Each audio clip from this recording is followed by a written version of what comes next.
আপনি মনে করতেছেন আপনার স্ত্রী আপন, এক বালিশে ঘুমান, কত কথা কন, মহিলা দেখেন 4টা মাসও পার হবে না, পাশের বাড়ির মহিলা এসে আপনার স্ত্রীর জিগাইব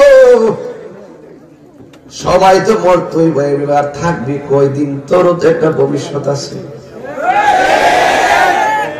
পাশের বাড়ির মহিলার কথার সাগরে ডুব দিয়া সারা জীবনের সংসারের রাজাটারে ভুলে যাবে।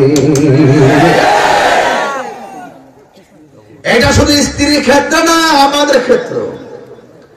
স্ত্রী চলে যাওয়ার পর বন্ধু বান্ধব জিগাইব তুই দেখো বাইরে বাইরে সন্তানটির রাখে কেডা, অন্তত সন্তানটির খাতিরে আরেকটা বিয়া কর।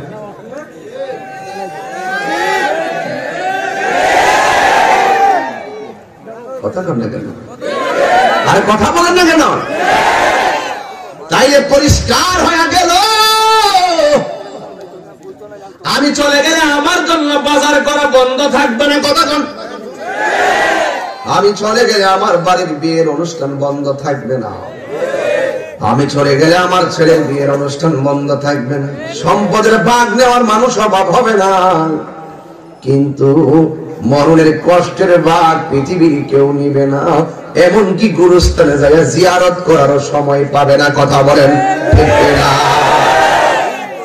এই কথাগুলো নিয়ে কাজের কথা, বাস্তব বলছি, বাস্তব।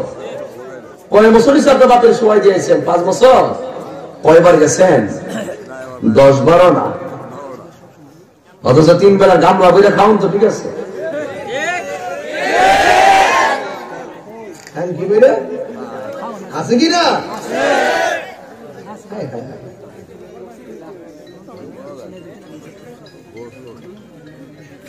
ভাই বন্ধু আর আপন জনা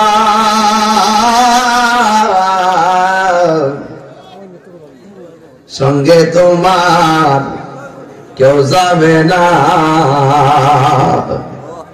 ও তুমি আইছো একা যাইবা একা, আইছো একা